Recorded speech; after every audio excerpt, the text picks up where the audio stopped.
Can a nation turn its back on those who once fought to defend it? Today, we look back at a story from 1932 and ask, when a government no longer needs its soldiers, how are they treated? In 1932, tanks rolled down Pennsylvania Avenue, not in a parade, but toward a vast tent city. It was home to 43,000 veterans who had risked their lives for America 14 years earlier. The order came from General Douglas MacArthur. The official reason: to quell a riot. The truth: these old soldiers were demanding the bounties the government owed them. This remains the only time in American history that the United States Army was deployed to suppress its own veterans. The story of the Bonus Army is usually told in one of two ways.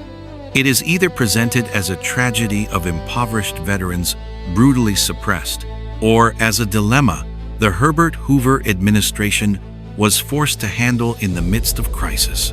Both of those narratives are incomplete. And so why was the truth different from what they told the press? To understand the Bonus Army, you have to understand what America looked like in 1932. 3 years after the Wall Street crash of 1929, the United States was at the very bottom of the Great Depression. A quarter of the workforce was unemployed. Men lining up at 5 in the morning outside soup kitchens. Families were living in cardboard shacks on the outskirts of cities. These makeshift settlements were bitterly nicknamed Hoovervilles, after the president they blamed for the catastrophe. Farmers across the Midwest were losing their land because they couldn't repay their debts. Children went to school with nothing to eat. In that landscape of collapse, one group in particular felt abandoned: the veterans of World War I. They had fought at Battle of Verdun, at Battle of Belleau Wood, and in the Meuse-Argonne offensive. They had endured poison gas, artillery barrages, and trench warfare. They returned home in 1918 with a promise from their government, and by 1932, that promise still had not been kept. It was a debt the government did not want to pay. In 1924, Congress passed the World War Adjusted Compensation Act, commonly known as the Bonus Bill. The law provided that each veteran would receive a bonus for their wartime service. The average payment was around $1,000, roughly $16,000 in today's money.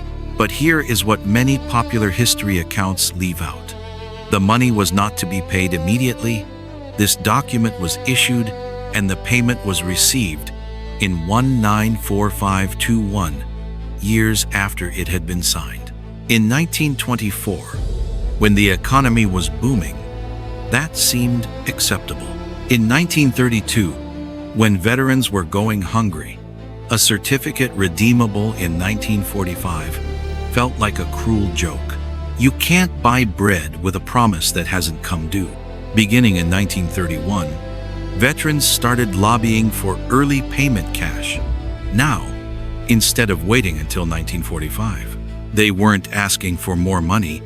They simply wanted what had already been promised, ahead of schedule. President Herbert Hoover opposed the measure. Congress hesitated. And in the spring of 1932, a veteran in Portland decided that letters and petitions were no longer enough. They promised us that money, that we earned it in blood. I am not asking for charity. I am going to claim what is mine. Walter W. Waters, leader of the Bonus Army, speaking before departing. May 1932. Walter W. Waters was 34 years old, a former World War I sergeant, and an unemployed man from Portland. He was not the kind of person you picture when you imagine a revolutionary leader, and that is precisely what makes him important to understand. Waters was not a communist, not an agitator, and he had no desire to overthrow the government. He was a conservative American who believed in the system. He was trying to use that system to claim what it had promised him. When he organized the March to Washington in May 1932, he laid down strict rules. No alcohol, no weapons, no communists, and complete obedience to the law. His first group, about 300 men, left Portland aboard freight trains. News spread quickly. As the trains stopped in other cities, hundreds more veterans climbed aboard. By the time they approached Washington, their numbers had grown into the thousands, and that was only the first wave. At its peak in June and early July 1932, the Bonus Army had roughly 43,000 people camped in and around Washington, District of Columbia. The group formally called itself the Bonus Expeditionary Force, a deliberate echo of the American Expeditionary Forces. They built tents and wooden shacks from scrap lumber on vacant land at Anacostia Flats in the southeastern part of the city. The largest camp, known as Hooverville on the Anacostia, became an organized temporary community. It had laid out streets, food distribution systems, medical stations, and even a school for children. As many veterans had brought their families with them, one striking and often overlooked aspect of the Bonus Army was its racial diversity. In 1932, America was still rigidly segregated. However, the Anacostia Camp was one of the few places in Washington where black and white veterans lived and ate side by side. Waters enforced that as policy, no segregation within the camp. It is a historical detail rarely emphasized, yet it speaks volumes about the values these soldiers actually shared. Herbert Hoover was an intelligent, experienced man, and in many respects, a decent one. But he viewed the Bonus Army through the lens of fear, and that shaped every decision he made. From May to July 1932, Hoover believed, or perhaps more accurately, he wanted to believe that the movement was being stirred up by communists and subversives. The Federal Bureau of Investigation and Military Intelligence repeatedly reported communist infiltration within the Bonus Army. Those reports significantly exaggerated the reality. While the Workers' Ex-Servicemen's League was present in the camps, Waters firmly pushed them to the margins. Government intelligence agencies later acknowledged that this group represented only a small fraction and did not control the organization. But Hoover was a man deeply shaped by the memory of the October Revolution and the labor unrest he had witnessed in Europe. For him, the sight of 43,000 men camped just outside the capital was something he could not see without perceiving a threat. Throughout the entire crisis, he refused to meet with any representatives of the Bonus Army. Douglas MacArthur was the 52-year-old Chief of Staff of the United States Army. He was the most complex and the most troubling figure in this entire story. He did not simply carry out orders. He went beyond them. And that, as we will see, is the key to understanding what truly happened on the night of July 28th. MacArthur believed in certain principles with near fanatical intensity. Among them was this one: the United States Army must never be humiliated by a mob. He viewed the presence of the Bonus Army not merely as a political issue, but as a matter of military honor. And he had two young subordinates whom history would later remember well: Major Dwight D. Eisenhower and Major George S. Patton. Eisenhower later recalled his advice to MacArthur not to personally command the operation. He argued that a chief of staff should not directly lead troops against the nation's own veterans. MacArthur dismissed the advice. He put on full-dress uniform, medals covering his chest, and went to the front lines himself. I told General MacArthur that this was a mission unworthy of him, and that he should not be there. He would not listen. Major Dwight D. Eisenhower, in his memoirs, written many years after the event, on June 15, 1932, the House of Representatives passed the Patman Bonus Bill, authorizing the immediate payment of the veterans' bonus. The vote was 211 to 176. The news reached the camp at Anacostia Flats. Cheers erupted. 2 days later, the Senate rejected the bill, 62 votes to 18.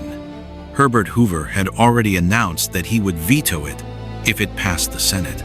The camp fell silent. After the defeat, the Hoover administration offered train fare to those who wished to return home. About 5,000 accepted and left. Roughly 38,000 remained. They had nowhere else to go.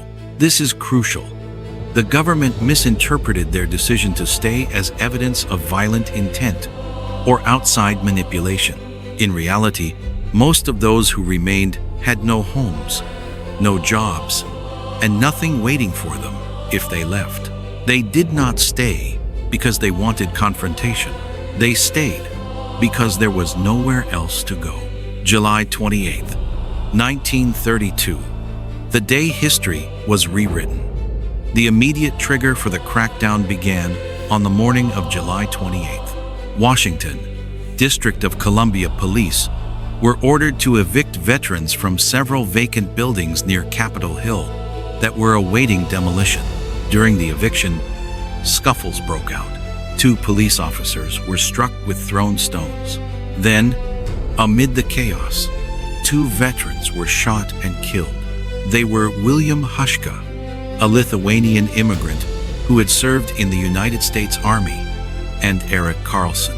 Their names rarely appear in historical accounts, yet they were the first to die in the crisis. This was the moment when Herbert Hoover decided to deploy the army, citing the need to restore order. He signed the order late that afternoon. It was explicit. The troops were authorized only to clear the demonstrators from the downtown area. They were to stop at the Anacostia Bridge and not cross into the main camp on the eastern side. At around 8 o'clock on the evening of July 28th, United States cavalry with drawn sabers and infantry with fixed bayonets drove the demonstrators across the Anacostia Bridge. By 1917, light tank relics of World War I rolled slowly behind them. Then the troops crossed the bridge and advanced into the camp itself. Tear gas was fired into the shacks. Flames erupted, whether sparked by soldiers, torches, or by belongings catching fire as people fled, remains a matter of historical debate. What is not disputed is this. By midnight, the Anacostia Camp was burning. Journalists were on the scene. Photographs were taken. Drew Pearson and Robert S. Allen of the Washington Merry-Go-Round were among the first to publish unfiltered accounts of what had happened. Their accounts included the fact that Douglas MacArthur had exceeded his orders. Their reporting sparked national outrage. Among the fleeing crowd were families with children. Tear gas affected infants. One baby, the child of veteran Bernard Myers, was reported to have died after inhaling the gas.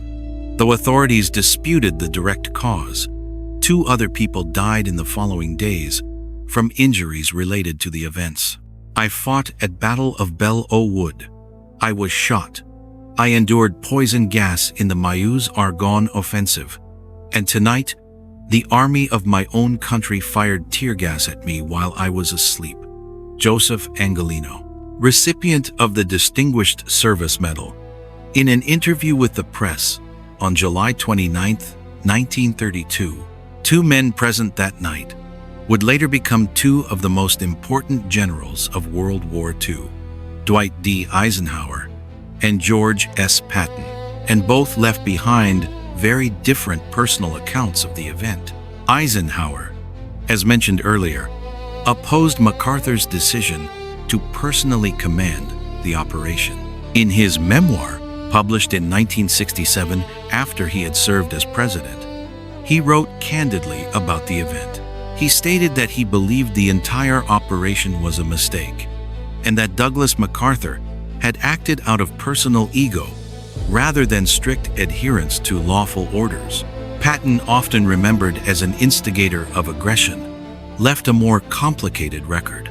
In his private diary, he described the events in a cold, professional tone, but years later, he encountered Joseph Angelo, the man who had saved his life during World War I. Angelo was now one of the veterans driven out of Washington that night. He never publicly mentioned the bonus army in any speech or interview afterward.